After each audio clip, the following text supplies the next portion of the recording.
What's going on, guys? Dylba here, and today I'm bringing you my ambush Shanks run, I guess. I didn't do a lot. I did some farming with Shanks when he was out with Kuma. I didn't only end up getting, I think it was like 11 copies, and that's because I had work that night and the next day as well, so I had to make sure I got enough sleep, so I was able to work without obviously crashing my car. But today I've been farming Shanks a little bit. I've run into him 4 or 5 times. It's not too bad.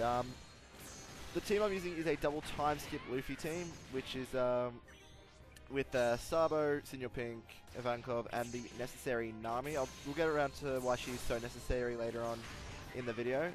But in the first stage, I'm basically just stalling and taking a hit. While we're in the earlier stages, I'll tell you guys what Shanks does. His captain ability is boost the chance of getting matching orbs and boost the attack of cerebral characters by 2.5. So if you don't have Croc, he's actually a really good cerebral leader. So there's that.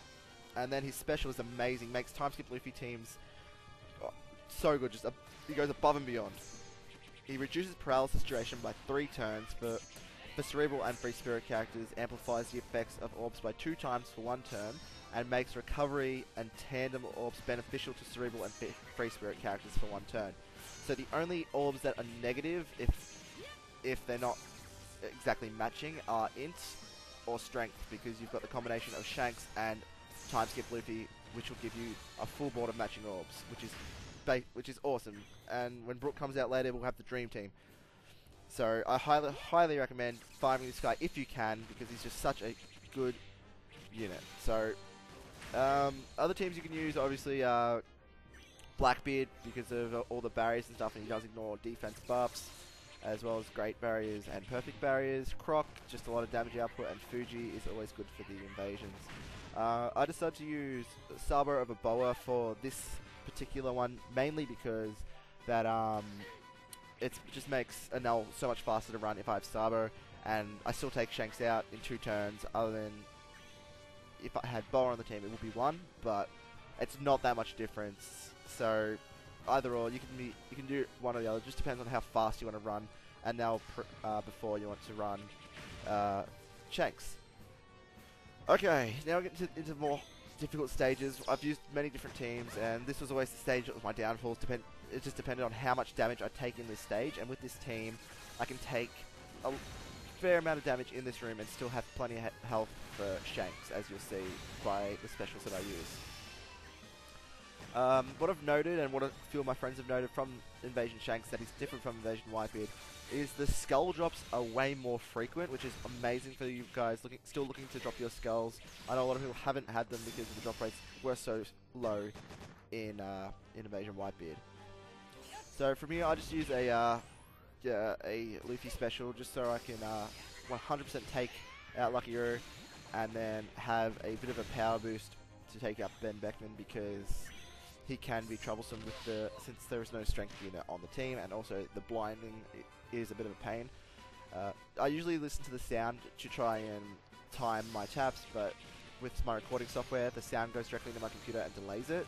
So I'm just doing this all from memory. So all things considered, I think I did a relatively good job. I think the only person that can drop the skull is Ben Beckman himself, so just keep that in mind.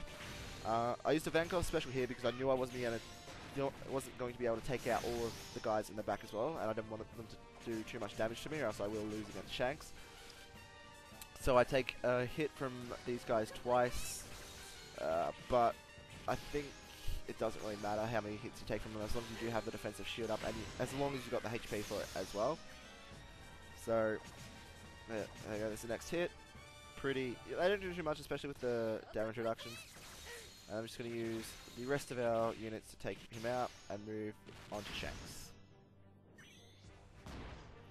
Okay, upon entering Shanks, you got to, before you even consider taking on this dungeon, I recommend having level 3 anti-despair, because it will be a real issue if you don't, because of the 5-turn despair he does right at the start. And this is another reason why, actually, and he also binds specials for 5 turns. After his first turn, he'll attack for roughly about 8,000 damage, and then he will shuffle your orbs. So here I am just trying to get a matching orb on Luffy. which I did, which is really good. And since Senior Pink changes his own orb, after the second turn, he will paralyze your whole crew for 1 turn. This is where Nami comes in handy because she will she'll get rid of the delay in special, and she will get rid of the paralysis. Then you just use all the rest of your specials, hit your perfects, and that's it for Shanks really. With this team, it makes pretty quick work with him. It's pretty easy. I've only lost twice with this team. No, not this team in particular. I've only lost twice, and that was against when I was farming him with Kuma. But other than that, it's pretty easy as long as you get your perfects and have your specials ready. By the time you get to Shanks, you're gonna make pretty quick work of him and be able to farm him in no time. So if you guys like this video, don't forget to like, comment, and subscribe for more One Piece Treasure Cruise videos. I know I haven't been uploading much recently, but I'm going to try and change that. I'm going to upload a few videos tonight. And yeah, don't forget to follow me on Twitter, guys, because that's where I do check that pretty regularly, and that's where you can contact me. So yeah, hope you guys liked the video, and I'll see you in the next one. Catch you later.